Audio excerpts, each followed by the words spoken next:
Naubana mathanta khanjarei abok bisaki thawaina mafamsida adumak lengdana leiba taragadi aikhoi khudingmak awaba loina taba tare aduna matam kharadi ai yumda leirage khara leiraga amuk halapa haiduni gari sisu atopa driver amana thaujarasani asum haukhibana numit tasilakle labishan daya amadi nauba punna sak saminari tanja aduda naubana wa haudurai tamo hayengsi ayumda chataba yadre imadusu ahal oire masasu ngamdre na hai aduna hayengse ayum phawda chatlugige labisana amuk makha tarai haima kayam kanna ngamdribano ne o fare fare nangna chataba yadrabanina chathuuro adubu khara thunadi halauko gari si amuk makha tana chatnaba naubana amuk makha tarai tamo matam kharadi gari si atopa driver amada chathanbiro thabak leptanaba labisan su hoi hairaduna yanarami asum tauna nongalakle naubasu mayumda chatkre aduga atopa driver amana gari adusu chatnabani haiduna sem sari naubasu mayum yauraduna mama mapana hima ichala idana kaino lakani khotkani su haidana khangla hekta la ibisibo kai leragi chabo naubana amuk makha tarai ima ai matam kharadi thabak lepage yumda potharurage haina laklabani naubagi mamana o fare fare potharuro ko dudi aisu asaibota thogige asi hairam laga naubagi mamasu thokre naubasu magi kada changduna pothari thokhiba thodok khudimak nauba kanamata da haidokhidre umnamak losilaga thamlamki somdana amuk tenisansu dimapur dagi gari adu thauraga laklami mana mi loinamak thamlamaga halakpa matam adudi kharadi thenge numidangi pung 12 rom tasilakle numitu magi ahanba gari chenjaba numitni laibak thiba haigadra daw yadaba haigadra numitu thasi gi numit oirami gari aduda thokiba thodok adusu tenisandi karimta khanglamde asum thaurakpana lamhang ama phauraga laklami lamhang adugi akoibada uwa kaya ama marang kaina haurami mana gari adu asum thauraga lakpada mamangda haudong amubi amakhak samlaga chatkirami tenisana kaidagi haudongno lamlan kribasina ubra yengena driver gi seat mayada kheliba mirror aduda yenglakpa matamdadi maning sita masam adu thadaraga nupi amagi sabanda phamlaga leiramba adu tasengna uba phangle tenisansu madu ubada kanano haiduna yengthorakpa matam adudadi kanasu leiramdre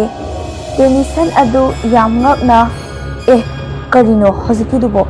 nupi amagi saktam hairaga gari thaura ami gari adu khara thauraba tungda gari tayar adu puncture oirai tenisanna as gari dawno ngasi sibo lamhang sida ithanta kanamta su satnadre lambi sida hairaga gari adugi mapalomda thoklaklami gari adu karamba tayarno puncture oirisi haina koyeng yenglai ure hojiki maning chakada oiramle tenisanna tayar adu atopa sinnaba yam kanna hotnari asumna hotnari ngaida magi tunglomda mi ama leibagi sahum phanglai tenisanna karino haina yengthorakpa matam adudadi kanamta amuk leiramdre tenisanna yenglakpa matamda kanamta leiramdabaduda maki thabakta amuk onsili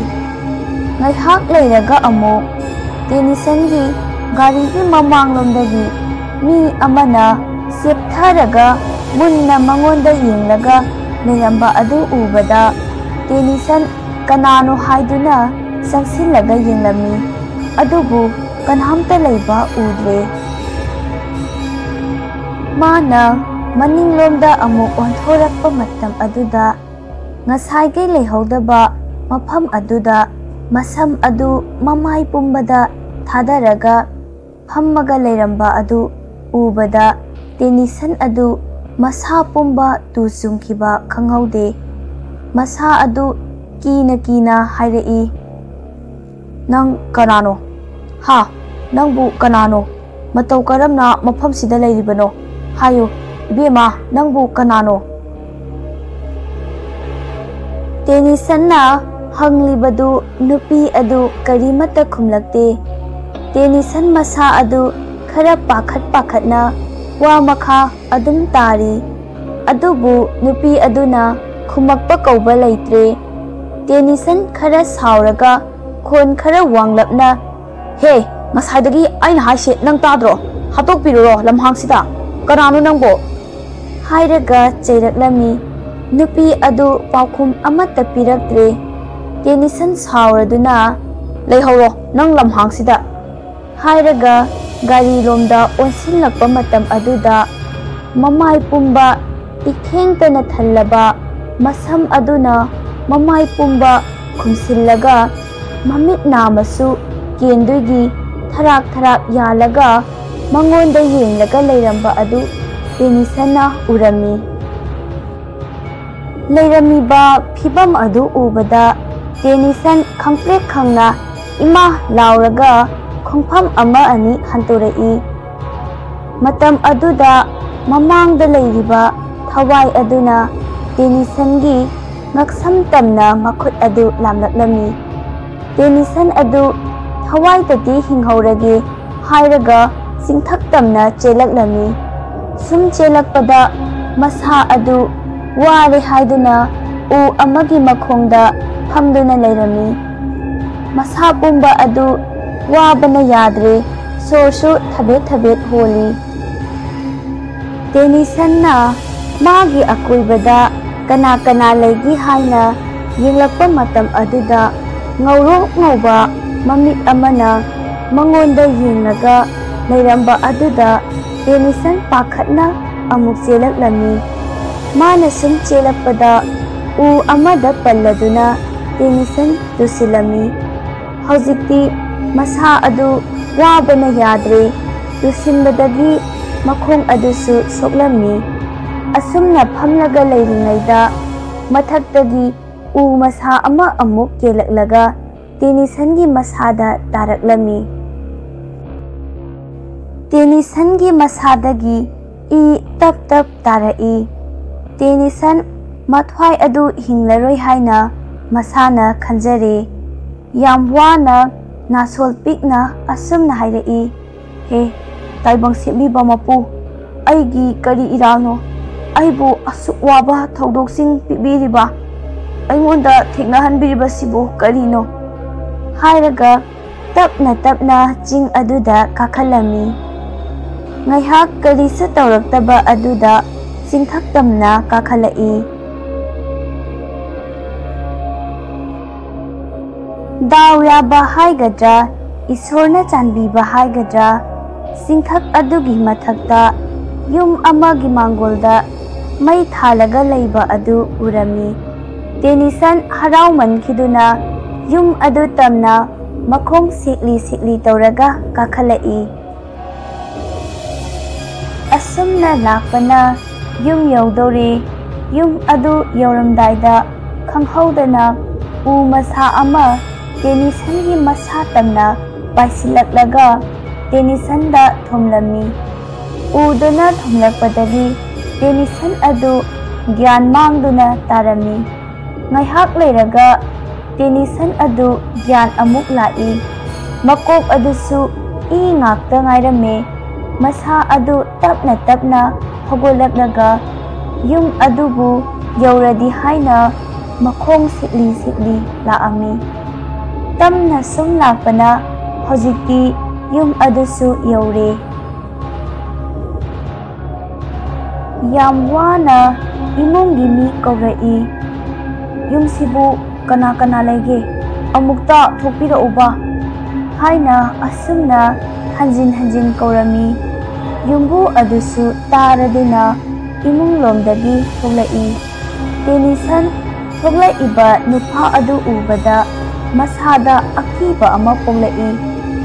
ꯃꯁꯝ ꯏꯁꯥꯡ ꯁꯥꯡꯉꯒ ꯃꯀꯣꯏ ꯃꯔꯥꯡ ꯏꯁꯥꯡ ꯁꯥꯡꯉꯒ ꯊꯣꯛꯂꯛꯄꯗꯨꯗ ꯇꯦꯅꯤꯁꯟ ꯃꯁꯥ ꯑꯗꯨ ꯄꯥꯈꯠꯂꯝꯃꯤ꯫ ꯌꯨꯝꯕꯨ ꯑꯗꯨꯁꯨ ꯇꯦꯅꯤꯁꯟ ꯎꯕꯗ ꯈꯣꯡꯐꯝ ꯑꯃ ꯑꯅꯤ ꯍꯟꯗꯣꯛꯂꯤ꯫ ꯀꯔꯤꯒꯤ ꯍꯜꯂꯣꯏ? ꯅꯨꯃꯤꯗꯥꯡ ꯑꯊꯦꯡꯕꯗꯨꯗ ꯏꯅ ꯄꯨꯡꯇꯩ ꯇꯩꯔꯒ ꯁꯨꯃꯥꯡꯗ ꯂꯦꯞꯂꯒ ꯂꯩꯔꯝꯕꯗꯨꯗ ꯈꯔꯗꯤ ꯈꯧꯇꯛ ꯆꯥꯔꯝꯃꯤ꯫ ꯋꯥ ꯃꯈꯥ ꯇꯥꯅ ꯅꯨꯄꯥ ꯑꯗꯨꯅ ꯇꯦꯅꯤꯁꯟꯗ ꯑꯁꯨꯝꯅ ꯍꯥꯏꯔꯛꯂꯝꯃꯤ꯫ "ꯏꯕꯨꯡꯉꯣ, ꯀꯅꯥꯅꯣ ꯅꯪꯕꯨ? ꯃꯇꯧ ꯀꯔꯝꯅ ꯃꯐꯝꯁꯤꯗ?" ꯇꯦꯅꯤꯁꯟꯅ ꯑꯃꯨꯛ, "ꯄꯥꯕꯨꯡ, ꯑꯩ ꯒꯥꯔꯤ ꯗ꯭ꯔꯥꯏꯚꯔꯅꯦ꯫ ꯑꯩ ꯋꯥ ꯄꯨꯝꯕ ꯏꯃꯨꯡꯗ ꯇꯝꯖꯔꯒꯦ꯫ ꯌꯥꯔꯒꯗꯤ ꯄꯥꯕꯨꯡꯅ ꯉꯁꯤ ꯈꯛꯇꯪꯗꯤ ꯌꯨꯝꯁꯤꯗ ꯆꯪꯖꯐꯝ ꯄꯤꯕꯤꯌꯨ." ꯅꯨꯄꯥ ꯑꯗꯨꯅ ꯇꯦꯅꯤꯁꯟꯕꯨ ꯏꯃꯨꯡꯂꯣꯝꯗ ꯄꯨꯁꯟꯄꯤꯔꯛꯂꯤ꯫ ꯑꯗꯨꯒ ꯁꯣꯛꯂꯤꯕ ꯃꯌꯥꯝ ꯑꯗꯨ ꯐꯤ ꯑꯃꯅ ꯐꯖꯅ ꯇꯩꯊꯣꯛꯂꯤ꯫ ꯑꯗꯨꯒ ꯅꯨꯄꯥ ꯑꯗꯨꯅ ꯇꯦꯅꯤꯁꯟꯗ ꯋꯥ ꯍꯪꯕ ꯍꯧꯔꯛꯏ꯫ "ꯏꯕꯨꯡꯉꯣ, ꯅꯪꯕꯨ ꯀꯩ ꯂꯝꯗꯒꯤꯅꯣ? ꯃꯐꯝꯁꯤꯗ ꯂꯥꯛꯂꯤꯕꯅ ꯀꯔꯤ ꯊꯕꯛꯀꯤ? ꯑꯗꯨꯒ ꯃꯇꯧ ꯀꯔꯝꯅ ꯏ ꯑꯁꯤꯅ ꯀꯃꯥꯏꯅ ꯇꯧꯔꯒ ꯊꯣꯛꯂꯤꯕꯅꯣ?" ꯑꯍꯜ ꯑꯗꯨꯅ ꯍꯪꯂꯛꯄꯒꯤ ꯃꯇꯨꯡ ꯏꯟꯅ ꯇꯦꯅꯤꯁꯟꯅ ꯑꯃꯨꯛ ꯈꯨꯝꯂꯛꯑꯝꯃꯤ꯫ "ꯄꯥꯕꯨꯡ, ꯑꯩ ꯒꯥꯔꯤ ꯗ꯭ꯔꯥꯏꯚꯔꯅꯦ꯫ ꯏꯝꯐꯥꯜ ꯇꯨ ꯗꯤꯃꯥꯄꯨꯔ ꯆꯦꯟꯕ ꯋꯤꯡꯒꯔ ꯊꯧꯔꯛꯄꯅꯤ꯫ ꯑꯩ ꯒꯥꯔꯤ ꯑꯁꯤ ꯅꯧꯅ ꯊꯧꯖꯕꯗ ꯉꯥꯏꯔꯤ꯫ ꯗ꯭ꯔꯥꯏꯚꯔ ꯑꯗꯨ ꯃꯌꯨꯝꯗ ꯆꯠꯈꯤ ꯃꯇꯝ ꯈꯔ, ꯑꯗꯨꯗ ꯑꯩꯅ ꯃꯍꯨꯠ ꯁꯤꯜꯂꯒ ꯊꯧꯖꯔꯛꯄꯅꯤ꯫ ꯉꯁꯤꯅꯁꯨ ꯑꯍꯥꯟꯕꯅꯤ꯫ ꯑꯩꯅ ꯃꯤ ꯃꯌꯥꯝ ꯑꯗꯨ ꯗ꯭ꯔꯣꯞ ꯇꯧꯔꯝꯃꯒ ꯍꯜꯂꯛꯄꯅꯤ꯫ ꯑꯩꯅ ꯍꯜꯂꯛꯄ ꯃꯇꯝ ꯑꯗꯨꯗ ꯒꯥꯔꯤ ꯑꯗꯨ ꯂꯝꯕꯤꯗ ꯇꯌꯥꯔ ꯄꯝꯆꯔ ꯑꯣꯏꯔꯛꯏ꯫ ꯑꯩꯁꯨ ꯒꯥꯔꯤ ꯑꯗꯨ ꯁꯦꯝꯕꯒꯤ ꯀꯨꯝꯊꯔꯛꯏ꯫ ꯑꯩꯅ ꯒꯥꯔꯤ ꯑꯗꯨ ꯁꯦꯝꯂꯤꯉꯩꯗ" ꯍꯥꯏꯔꯒ ꯊꯣꯛꯈꯤꯕ ꯊꯧꯗꯣꯛꯁꯤꯡ ꯑꯗꯨ ꯑꯃꯠꯇ ꯆꯤꯊꯗꯅ ꯇꯝꯂꯝꯃꯤ꯫ ꯑꯍꯜ ꯑꯗꯨꯁꯨ ꯋꯥꯔꯤ ꯄꯨꯝꯕ ꯃꯨꯟꯅ ꯇꯥꯔꯝꯃꯤ꯫ ꯑꯗꯨꯒ ꯑꯃꯨꯛ ꯍꯥꯏꯔꯛꯏ꯫ "ꯑꯣ, ꯅꯪꯒꯤꯁꯤ ꯌꯥꯝꯅꯗꯤ ꯂꯨꯔꯦ꯫ ꯒꯥꯔꯤꯁꯤ ꯀꯔꯤꯒꯨꯝꯕ ꯈꯔꯗꯤ ꯊꯣꯛꯈ꯭ꯔꯦ꯫ ꯅꯪꯕꯨ ꯒꯥꯔꯤ ꯑꯁꯤꯒꯤ ꯃꯔꯝꯗ ꯀꯩꯀꯩ ꯊꯣꯛꯈꯤꯕ ꯈꯪꯕ꯭ꯔꯥ?" ꯇꯦꯅꯤꯁꯟꯅ ꯑꯃꯨꯛ ꯍꯥꯏꯔꯛꯏ꯫ "ꯑꯩꯗꯤ ꯒꯥꯔꯤ ꯑꯁꯤꯒꯤ ꯃꯔꯝꯗ ꯀꯔꯤꯒꯨꯝꯕ ꯑꯃꯠꯇ ꯈꯪꯗꯦ꯫ ꯑꯩꯅꯁꯨ ꯅꯣꯡꯃꯇ ꯍꯪꯈꯤꯗꯦ." ꯌꯨꯝꯕꯨ ꯑꯗꯨꯅ ꯑꯃꯨꯛ, "ꯐꯔꯦꯁꯦ, ꯅꯪꯁꯨ ꯋꯥꯔꯝꯃꯅꯤ꯫ ꯅꯁꯥ ꯑꯗꯨꯁꯨ ꯌꯥꯝꯅ ꯆꯣꯛꯊꯔꯦ꯫ ꯄꯣꯊꯥꯅꯕ ꯇꯧꯔꯣ꯫ ꯍꯌꯦꯡ ꯅꯣꯡꯉꯥꯜꯂꯛꯄꯒ ꯀꯩꯗꯧꯁꯤꯒꯦ ꯍꯥꯏꯕꯗꯣ ꯈꯟꯅꯔꯁꯤ꯫ ꯉꯁꯤꯒꯤꯗꯤ ꯅꯪꯁꯨ ꯇꯨꯝꯅꯕ ꯇꯧꯔꯣ." ꯍꯥꯏꯔꯝꯂꯒ ꯅꯨꯄꯥ ꯑꯗꯨ ꯀꯥ ꯑꯗꯨꯗꯒꯤ ꯊꯣꯛꯈꯤ꯫ ꯑꯁꯨꯝ ꯊꯣꯛꯈꯤꯕꯗꯒꯤ ꯇꯦꯅꯤꯁꯟ ꯑꯗꯨ ꯉꯁꯥꯏꯈꯩ ꯃꯁꯥ ꯑꯗꯨ ꯌꯥꯝꯅ ꯋꯥꯈꯤꯕꯅ ꯇꯞꯅ ꯇꯞꯅ ꯇꯨꯝꯅꯕ ꯍꯣꯠꯅꯔꯤ꯫ ꯑꯁꯨꯝꯅ ꯇꯨꯝꯊꯅꯕ ꯍꯣꯠꯅꯔꯤꯉꯩꯗ ꯌꯨꯝ ꯑꯗꯨꯒꯤ ꯃꯩ ꯃꯨꯠꯊꯠꯂꯛꯏ꯫ ꯇꯦꯅꯤꯁꯟꯅ ꯀꯦꯟꯗꯜꯒ ꯃꯩꯈꯦꯠꯀ ꯂꯩꯕ꯭ꯔꯥ ꯍꯥꯏꯅ ꯃꯥꯔꯒ ꯌꯦꯡꯂꯛꯏ꯫ ꯀꯦꯟꯗꯜꯒ ꯃꯩꯈꯦꯠꯀ ꯐꯪꯂꯗꯨꯅ ꯀꯦꯟꯗꯜ ꯑꯗꯨ ꯆꯨꯈꯠꯂꯒ ꯃꯍꯥꯛꯀꯤ ꯐꯃꯨꯡ ꯀꯥꯡꯗꯣꯜꯒꯤ ꯃꯅꯥꯛꯇ ꯊꯝꯂꯝꯃꯒ ꯇꯨꯝꯂꯒꯦ ꯍꯥꯏꯅ ꯑꯣꯟꯊꯣꯔꯛꯄ ꯃꯇꯝ ꯑꯗꯨꯗ ꯃꯥꯒꯤ ꯈꯨꯌꯥꯗ ꯃꯨꯁꯨꯛ ꯃꯨꯕ ꯑꯃ ꯐꯝꯂꯒ ꯂꯩꯔꯝꯕ ꯑꯗꯨꯗ ꯇꯦꯅꯤꯁꯟ ꯈꯪꯄ꯭ꯔꯦꯛ ꯈꯪꯅ "ꯏꯃꯥ" ꯍꯥꯏꯅ ꯂꯥꯎꯔꯒ ꯒ꯭ꯌꯥꯟ ꯃꯥꯡꯈꯤꯔꯝꯃꯤ꯫ ꯉꯥꯏꯍꯥꯛ ꯂꯩꯔꯒ ꯇꯦꯅꯤꯁꯟ ꯑꯗꯨ ꯒ꯭ꯌꯥꯟ ꯇꯞꯅ ꯇꯞꯅ ꯂꯥꯛꯂꯝꯃꯤ꯫ ꯃꯥꯅ ꯒ꯭ꯌꯥꯟ ꯇꯥꯔꯛꯄ ꯃꯇꯝ ꯑꯗꯨꯗꯗꯤ ꯌꯨꯝꯕꯨ ꯅꯨꯄꯥ ꯑꯗꯨꯅ ꯃꯅꯥꯛꯇ ꯐꯝꯂꯒ ꯃꯥꯕꯨ ꯁꯦꯟꯅꯔꯒ ꯂꯩꯔꯝꯃꯤ꯫ ꯅꯨꯄꯥ ꯑꯗꯨꯅ ꯇꯦꯅꯤꯁꯟꯗ ꯑꯁꯨꯝꯅ ꯍꯥꯏꯔꯛꯂꯝꯃꯤ꯫ "ꯀꯩꯗꯧꯔꯦ ꯏꯕꯨꯡꯉꯣ? ꯅꯪꯅ ꯀꯟꯅ ꯂꯥꯎꯔꯛꯏꯗꯨꯅ? ꯀꯩꯗꯧꯕ ꯌꯥꯎꯔꯒꯦ? ꯅꯁꯥ ꯑꯗꯨ ꯉꯝꯗ꯭ꯔꯕꯔꯣ ꯌꯥꯝꯅ?" ꯇꯦꯅꯤꯁꯟꯅ ꯑꯃꯨꯛ ꯈꯨꯝꯂꯛꯏ꯫ "ꯀꯩꯁꯨ ꯇꯧꯗꯦꯗ꯫ ꯑꯅꯥꯕ ꯈꯥꯡꯅ ꯈꯥꯡꯅ ꯇꯨꯝꯊꯈꯤꯕꯗꯨꯗ ꯃꯪꯗ ꯐꯠꯇꯕ wakalda kayno khallaga tumbaduda ura male. Tennyson mangonda thokiba thaudoksing adu lotlami. Nupa aduna o fare adudi tumnaba tawro aisu nakangi asida tumage. Hairamnaga nupa adusu thokre. Tennyson su tumthakre. Asum haukibana nongalakle. Nupa aduga Tennyson ga wari sanarami. Nupa aduna Tennyson da wa khara hanglami. Ibungo nang kay lamdagino kari thabaki lakpano matau karamna aigi yum asida kamay tawraga yawraklibano. Tennyson na pabung ay jing asigi wangmada tariba khul asidagine ay gari driver ne Imphal to Dimapur chenba winger driver ne ngarang nasu ay pabung da haijakhrabadune aina ngarang mi thamlamaga gari adu sum thauraga lakpada gari gi tayar adu puncture oirakhi aina kumdaraga gari adu semningai asi hairaga ngarang thokiba thaudoksing adu amatta sithadana Tennyson na tamnami. Tennyson na liriba wari adu munna tarami aduga nupa aduna amuk hairai moigi gari asi karigumba kharadi thokle nangna moigi yumbu aduda phajana hanglaga thau kaino khara tawhalu fare ado nangna kamai tawba. Tennyson na yani pabung ai adum ithanda chachakhrake. Nupa aduna amuk ibungo nangbu ngamgadrane. Tennyson na ngamni pabung karisu tawroi. Nupa aduna amuk fare adudi lao ai makhabo thindoke. Asum tawna Tennyson adu magi gari khamlamba jaga aduda yaurakle. Tennyson gari sum thauraga lakpana haujikti yum yaure. Yumgi sumangda Mahajon adu hangkat hada chatlaga lairami. Gari adu thaujilakpa ubada Mahajon adu pakhat na gari manakta chensilai aduga asum hairai kaidore nasadu kaidoba yaure ngarang yumda laktribaduna kaidoba yaurage. Tennyson na ngarang thokiba wari pumba amatta sithadana tamlami aduga amuksu makha tarai. Tamo nupa aduna aibu phajana senabibagi masi ayumda halakpa ngambani. Mahajon na amuk masidi yamna lure. Tennyson na Mahajon aduda asumna hanglai. Tamo masidi ay karigumba mata hangjage. Mahajon aduna hango kaiwano kari lairage. Tamo asengbadi haibiyo gari sida kai thaudok thokibage ai ngarangi thaudok tu tasengnaki aingonda thoklibado amukta su mamangda thokidre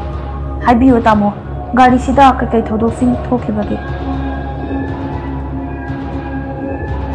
Tennyson na hanglakliba wasingdo tabada labishan naubana mangonda haikiba wahaising adu ningsingai aduga Tennyson da thokiba thaudosing adu amatta chithadana tamlami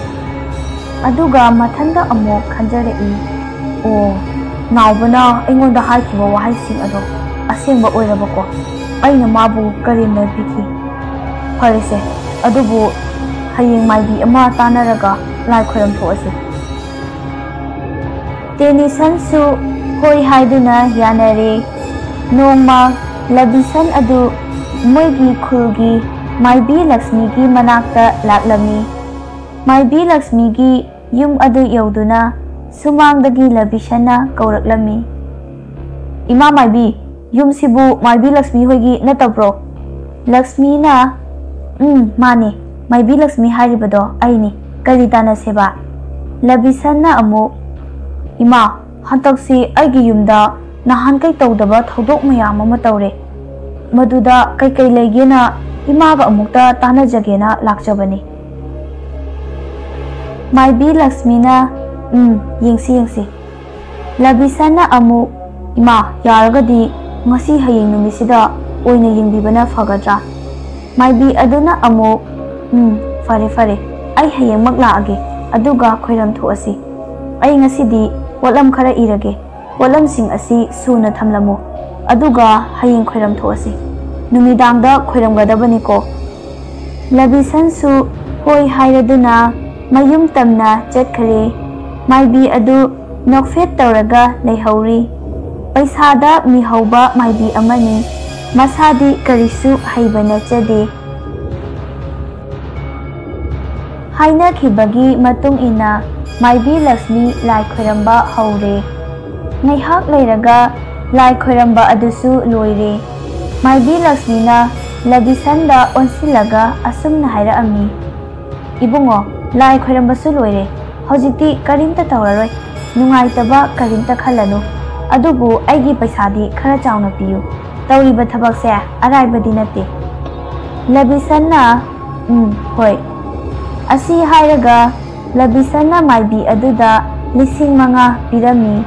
ꯑꯗꯨꯒ ꯃꯥꯏꯕꯤ ꯑꯗꯨ ꯃꯌꯨꯝꯗ ꯍꯜꯂꯛꯂꯝꯃꯤ ꯃꯁꯥꯗ ꯃꯃꯣꯜ ꯅꯣꯛꯅ ꯍꯔꯥꯎ ꯍꯔꯥꯎꯅ ꯍꯜꯂꯛꯂꯝꯃꯤ ꯁꯣꯝꯗꯅ ꯂꯕꯤꯁꯟ ꯍꯣꯏꯒꯤ ꯏꯃꯨꯡ ꯄꯨꯂꯞ ꯋꯥꯔꯤ ꯁꯥꯟꯅꯔꯝꯃꯤ ꯂꯕꯤꯁꯟꯅ ꯇꯦꯅꯤꯁꯟꯗ ꯑꯁꯨꯝꯅ ꯍꯥꯏꯔꯛꯏ ꯍꯧꯖꯤꯛꯇꯤ ꯂꯥꯏꯁꯨ ꯈꯣꯏꯔꯝꯕ ꯂꯣꯏꯈ꯭ꯔꯕꯅꯤ나 ꯀꯔꯤꯁꯨ ꯇꯧꯔꯔꯣꯏ ꯅꯪꯁꯨ ꯅꯁꯥꯗꯣ ꯁꯣꯛꯊꯅ ꯎꯔꯦ खरा मतम खरदी पोथारो असुम तौना नुमित तासिलकले माइबी अदु मोमोनोकना मचिंदगा मथंदा चोरो लोंजरी लेमना पैसा तानबा हाइबसिदि सिनिदना याम नुंगाइरे ngasiदि तुमलगे माइबी लक्ष्मी तुमथखिरमी सुम तुमथखिबना नुमिदांगी पुंग 12 लोम तासिलकले माइबी अदु यावोलकलमी माना यावलकपा मतम अदुदा मागी थोंजिल मनाक्ता ममी अमा लेपगी साउम फंगलाअमी मागी कागी थोंग अदुदा मी अमा लेपगी ममी उरमी माइबी अदुना कनानो अदुदा लेपिबना कनानो असुम हाइना कांखल अदु हाइदोकलगा येंगलुबा मतम अदुददी सफम कायरबी फिबम तादबा अमा लेपतुना लेरमी मखुत मसा अदु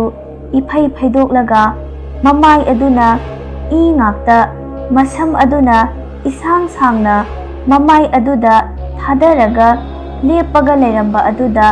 maibi adu pakhatlami thawai aduna maibi adugi manak tamna tapna tapna changsilai aduga maibi adubu otpa neiba kaya ama tawraklami otpa yaba otlaba tungda maibi adubu magi kada thori yansilami aduga thawai aduna maibigi phibam adu uraga khakna nokli